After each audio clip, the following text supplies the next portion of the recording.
Hello, everyone. Welcome to the Quantum Bridge.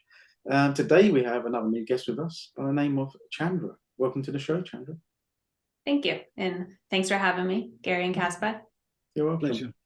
Now, Casper's made contact with Chandra, and I'm going to be like the audience here where I know zero. So it's going to be interesting for me, and I will learn along the way. But Casper, if you just want to tell us a little bit more how you met Chandra, that'd be great. Yeah, of course. Yeah, thank you. And hi, Chandra. Lovely to see you. Thank you for joining us. And so quickly as well.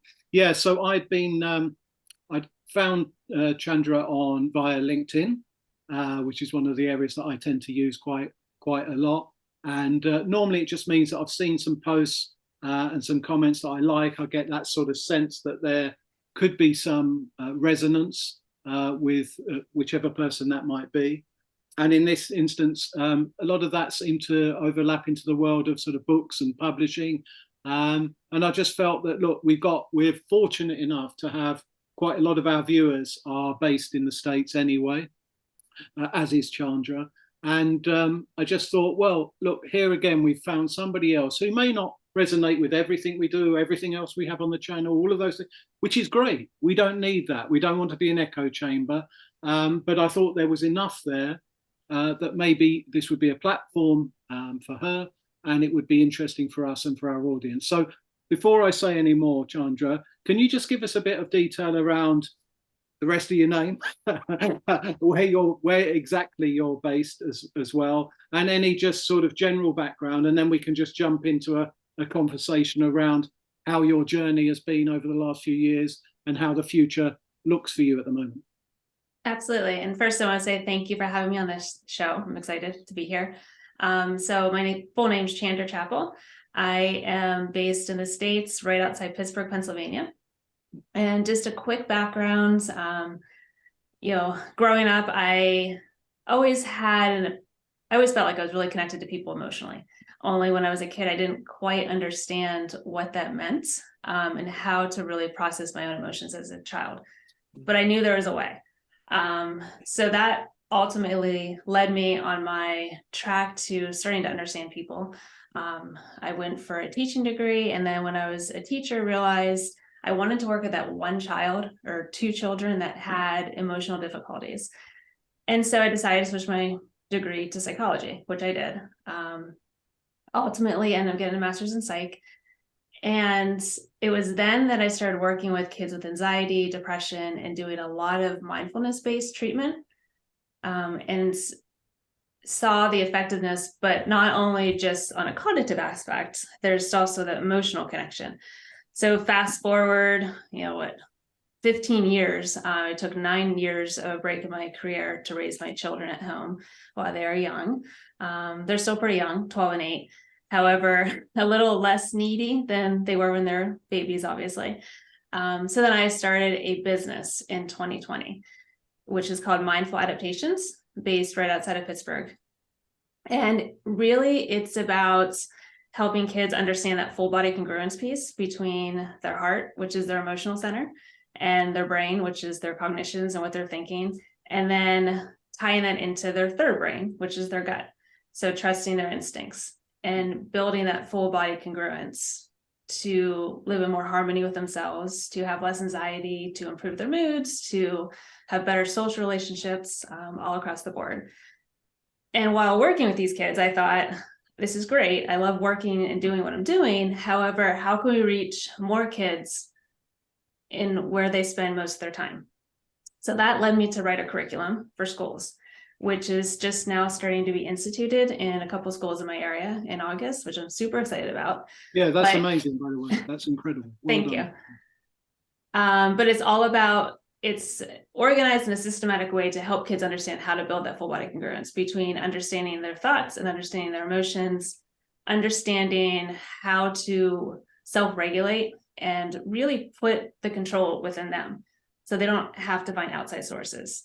Therapists are great, coaches are great, but when they don't have a therapist and they don't have a coach, how can they learn to do these things themselves and to basically make themselves accountable to being able to help, regulate their own emotions, feel less anxious, improve their own moods, and when things are tough, like really pull themselves up and help themselves.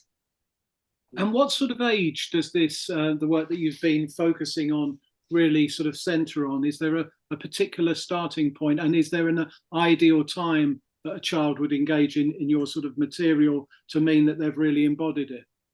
There is, and that's a really good question. So I think earlier they're better. Kids can learn this stuff, and I started teaching my own children this stuff as young as 3 years old, just how to regulate their emotions. However, with that being said, it's never too late. And kids naturally have an amazing neuroplasticity of their brain and their heart, that they can pick up on this stuff so much easily. I mean, they have so many less layers than adults do that they carry with them. So they're much more pliable.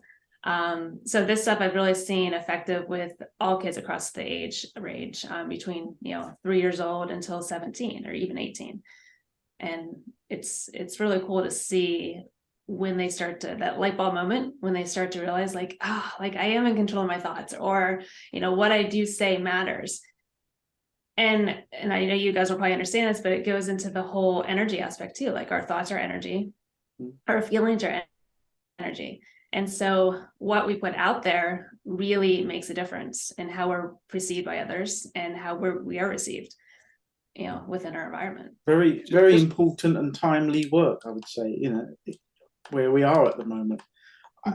The other thing I found interesting, because we've covered this a bit with some other guests, is this thing of that you mentioned you started your business in 2020. Mm-hmm. Now, obviously, there's a time where people see that as maybe a bad time in the world, but we like to focus on that creative energy that came from that period. Do you find any sort of similarity there, that whilst a lot is going on, you could say collapsing, you are building something? How was that at that time? And that's an interesting question. And I thought about that quite often, because when I look back, I'm like, how did I start a business? Like, why did I even think to even do that? But it really came from seeing a lot of previous colleagues and a lot of friends who are therapists, and they had astronomical wait lists, and they weren't seeing people face to face because you couldn't with COVID, obviously. And so I started the business as a way to bridge that gap, to help kids before they were actually seen and given a proper diagnosis or seen by a therapist to further on their treatment. But the cool thing that came out of it is, like we're doing Zoom now, I never thought I would see people across state lines on Zooms, which is what ended up happening. And because I branded myself as a coach, not as a therapist, I could cross state lines. And so I could do Zooms with others on just helping with minor emotional self-regulation and just kind of getting them by. And it kind of became, flourished after that, which is kind of cool. Yeah, it's amazing. Just a quick one, Gary, I'm sure you've got other things to jump in on. I just thought I'd throw this in there because Chandra and I offline have sort of had some dialogue around this. My daughter went to Rudolf Steiner school here in the UK, which were fairly prevalent, but it seems that they've been, well, I'm not going to say too much about that, but then maybe not as prevalent as they once were. But the big sort of external feedback and the finger pointing against the Rudolf Steiner system, for those that didn't probably understand it that well. Generally, I'm not going to say that anybody can have any decision they want, but for those who probably didn't understand it in the main, would say, oh, they're not really learning properly, or are they going to be fall behind, and all of these other things, because we're not dealing very cerebrally or only cerebrally. We are dealing with the quote unquote educating the whole child, which was something of a strapline for the Rudolf Steiner schools in the UK. And that meant very much sort of head, heart, emotional. So it was that thing of combining various aspects of the human condition, for want of a better term. But the external thought about that was very much, oh, they can do whatever they want. There's no structure, blah, blah, blah. Whereas actually, I think what you're saying, and what I found with those Steiner students generally, is they became very self-reliant. They were able to actually educate themselves, not just be indoctrinated with what they're told, but they could go and seek other sources and so on.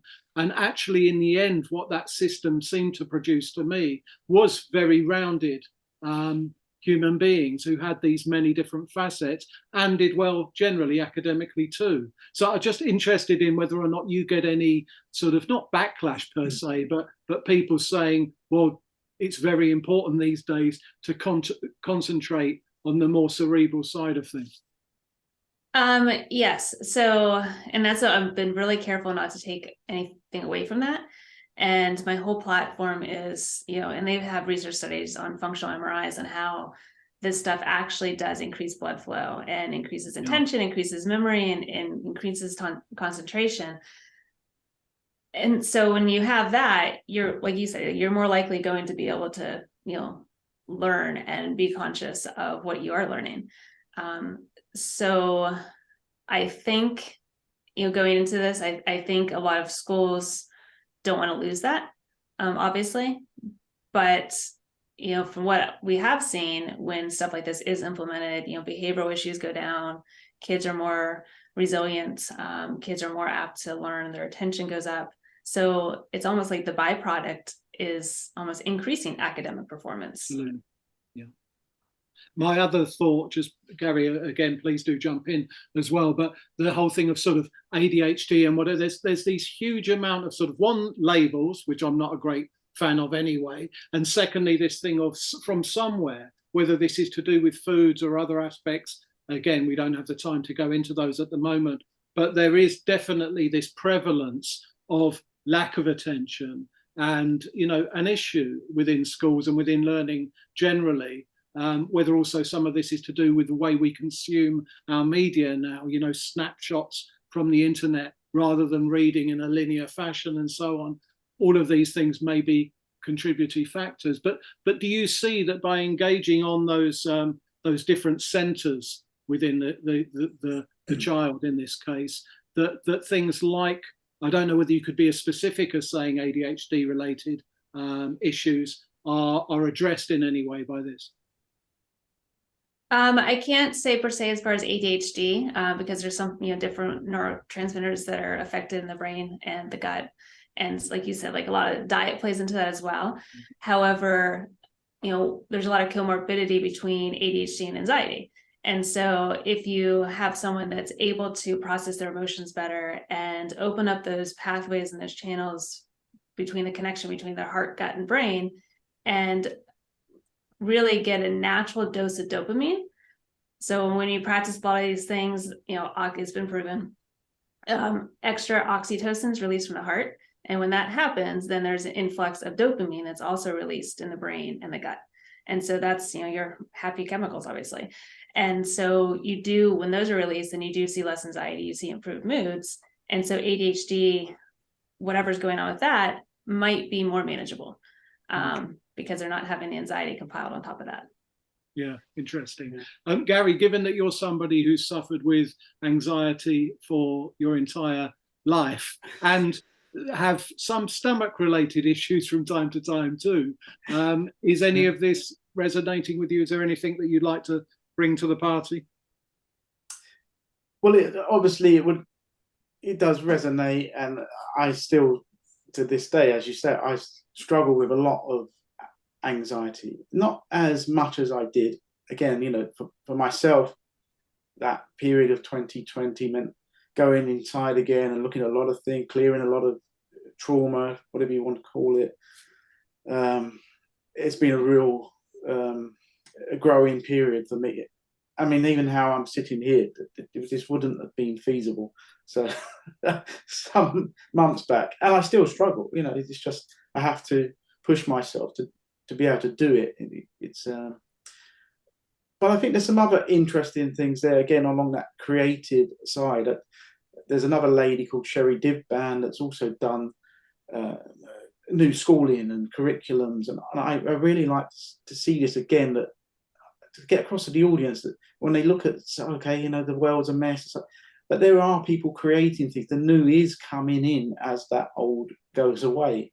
So again, like I said, so we have new curriculums coming through, like from yourself. We have new ideas. We also have new medical centres coming through by the unified healing and energy enhancement. These aren't, these aren't dreams. They're physically in the world now. There's quite a lot of new healing centres across America, and we've just had one open recently in the UK that are working on energy rather than the old models. So again, it's very creative time. But I think for myself, I would also like to hear, and for the audience, the book that you've done. If you could tell me a little bit about that, because I'm not familiar with it at all, and where, what's the book called and about, and where did that fit into the timeline? When was that written? Okay. So I actually have the book right here. I'm going to flash real quick. It's called Yeah, Please Congruence. do, and we'll put all the details as well in our show more. Yeah, Okay. thank you. Okay.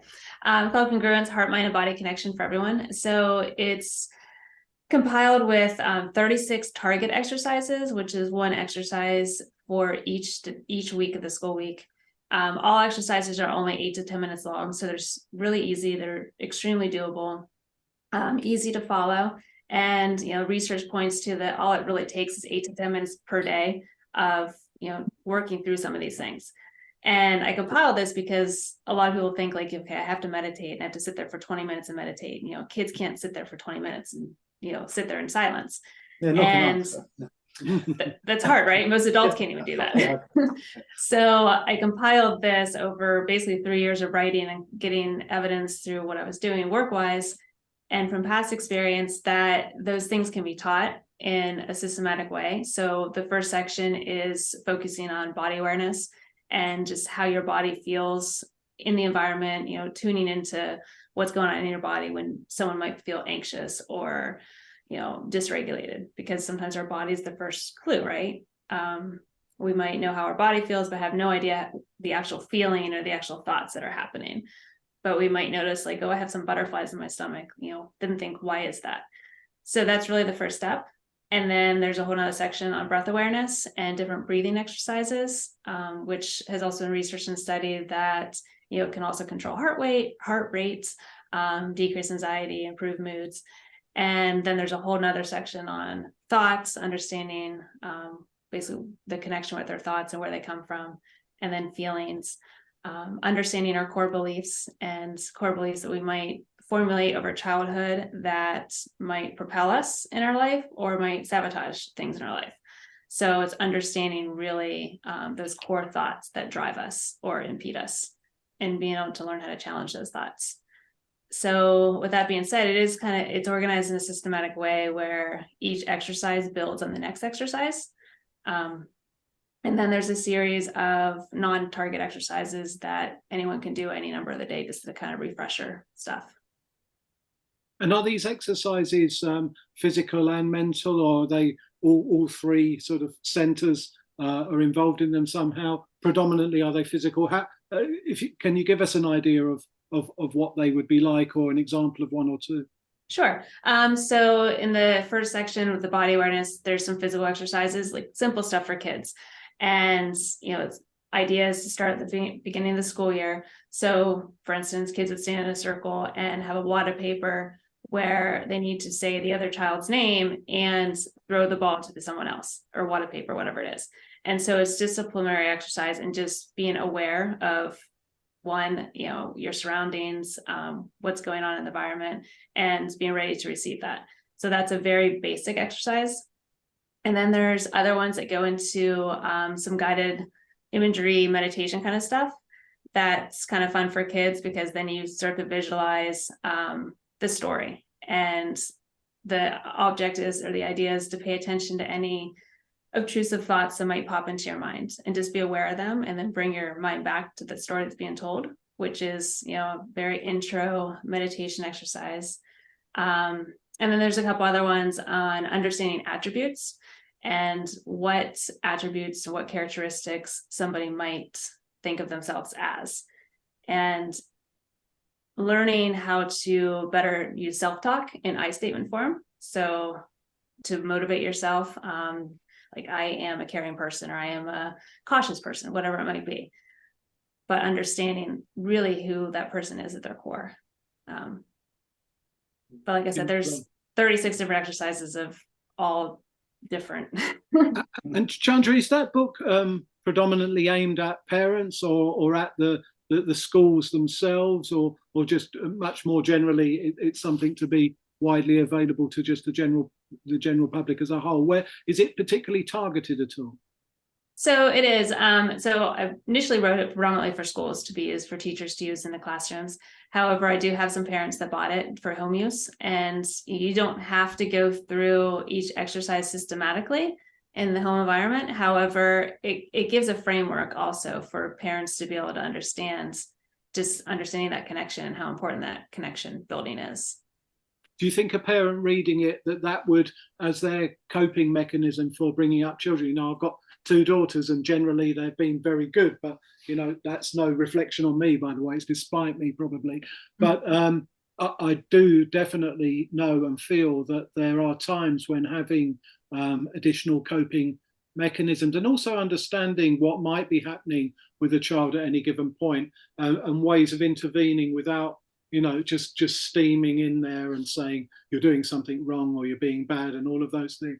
Do you think as a companion, a sort of parent companion, the book in itself would work well, or do you think that you'll come on to do other publishing in the series that might, if you decide to do other books, you might already be deciding to do that, but do you see that there might be other books coming out of that, or that work itself might be able to support a parent as much as a quote unquote curriculum? Absolutely. So I'm actually writing one right now called the Congruency Project to go along with this one, which is a little bit more for home use and for just a general basis for teachers to use. As far as, you know, if kids have altercations in the hallway or with other students, you know, what's the best way to handle that? Or how can you teach them to really use assertive, affirmative language in the form of I statements? And I love to write, I love words. And so I'm a big wordsmith, and words do matter, right? So if you say, like, you know, you did this to me, it's putting blame on the other person. But if you rephrase that into form of I statement with how they feel in regard, typically the situation gets resolved much quicker and there's a lot less hurt feelings. And you can get your point across with less words, I feel. Yeah, that's interesting, because Gary is somebody who probably would identify as an introvert. I don't see myself actually as an extrovert either, but I probably have more of those extrovert tendencies and find this sort of dynamic easier than he does. I was just thinking of people having the same or similar amount of voice, whether it be children at school or parents or whatever, that, you know, those that are more quote unquote introvert, to find ways, particularly using less words, to express something that will bring a happy solution to maybe some difficult scenarios. I would have thought that would be hugely valuable. Gary, have you got any thoughts on that? Because I know that you're a man of few words. I am, yeah. I'm not sure why that is. Yeah, I guess I just find it sometimes. Maybe I was already living in a telepathic world, and I just found it slow. I was like, I really have to explain all this now. So, can't you just read the thought that I'm sending out? So yes, like you say, I don't know. It's as a young person, I've always found it difficult. A lot of my anxiety is around social things. The world's been very noisy for me, I suppose, which is, and like Casper, I grew up in London, so I've had to move out, thankfully, to a quieter spot, which is wonderful. So, yeah, I think it's just interesting. I mean, even in that point of noise, I mean, I have to be careful here because my wife is a primary teacher. And I, not that she doesn't disagree with me, but there's a lot I see. And I just remember in my own school stuff, I said, it's just a lot of, I don't know, noise in the curriculum, just stuff you just don't need, or I certainly haven't. I think just overwhelming sort of information when we could just look at a bit more of the sort of stuff you're talking about here. I find, you know, we need, you know, I look at it, I think, well, you know, you need to read them right, and some basic numbers for me, which I'm not very good at because there's so much other stuff going. They're teaching me about algebra and this and whatever, and I'm like, where does this fit in? You know, I've never had to use it, so but some of this sort of stuff would have been, certainly for myself, more useful in a day-to-day living in the world sense. I mean, do you also see that the traditional curriculum is cluttered with stuff? Or? I do. I mean, I'm not, you know, a teacher in the schools currently, but I think that I I think that this is life skill stuff, and I can relate to what you said, because when I was a kid, there was a lot of sensory overload, and was very caught up by the emotionality of a lot of different things in schools, and it was a lot. And I remember even when I was a teenager thinking, why is like I had Psych 101, and I'm like, why is not this stuff taught in schools? And when I was in graduate school, I'm like, this should really be taught in schools, because not everyone goes to a therapist. And I feel like this is life skill stuff that can carry over. And I use this stuff with my children all the time, even on the way to school. Just, if they don't want to go to school, or they're having a bad day, or they have an altercation with a peer, which happens, coaching them on how to use their I statement words, or on the way to school, or always thinking of, intentions for the day, or attributes that you like about yourself that you can be more of. And I feel like this is kind of what kids need. Academics is important, absolutely. I'm all for academics, but I think, the emotional intelligence piece is also kind of where it's at. Can I just quickly jump in and ask? I know we haven't got a huge amount of time left, but one, I want to give you some more praise around actually, one, creating these systems, and obviously by the look of it, you're going to build on them, which is lovely, but also the uptake. I've found in the UK it is very, very difficult. Not that I've personally done this, but I've seen this where, bringing in external ideas or shifting and moving things up to a short timeline. I mean, you seem to have done a time collapse here and literally got things in a matter of a year or two. Did you find that there was just no resistance and a huge appetite for this for some reason, which is great, and I'd understand that, but in the context of slower moving systems, I think that that's incredible. I'm just keen actually to get an understanding of did you have to push incredibly hard and it's just testament to your hard work and tenacity, or was there also an openness at the moment to this sort of approach and material? A little bit of both. So of course you have to sell yourself and sell what you're, believe in what you're preaching and teaching, and get out there a little bit, which is hard for me sometimes too, because I'm a little more introverted. And so being more extroverted and putting myself out there is kind of scary in itself. But through LinkedIn, I did meet a couple others in our area who are very receptive and open to this. And a lot of schools, they want to teach this, but they're like, we don't know how. And so they have all these programs put in place. They have one called the Chill program, which is a great program, but it's just a place where kids that go chill. And so they're not really learning, what to do during that chill time. Yeah. So yes, I am getting a lot of receptibility where people are open to trying something new. And yeah, that's really positive. Well, as I said, I mean, we're getting towards the end of this. I just wanted to throw in that other thing that you and I had sort of touched on off camera as well, of my background's publishing, but it's a long time ago, but it feels that the network that we're getting now on the Quantum Bridge, there's so many creative people with not just great ideas, but who are putting those into action. And whether or not, obviously, your world already involves book publishing now, be interested to look a bit more at that and how that might fit in with maybe what we're doing. But I think that we now have an ecosystem where publishing ventures could come out of this. And I hope that they'd be supported by our viewership as well, in whatever shape or form they took. So I just want to say a couple of things. One, very much welcome you to come back and talk about more specifics, maybe around, for example, the first book or the upcoming next work that you're working on. I think that would be great to do that.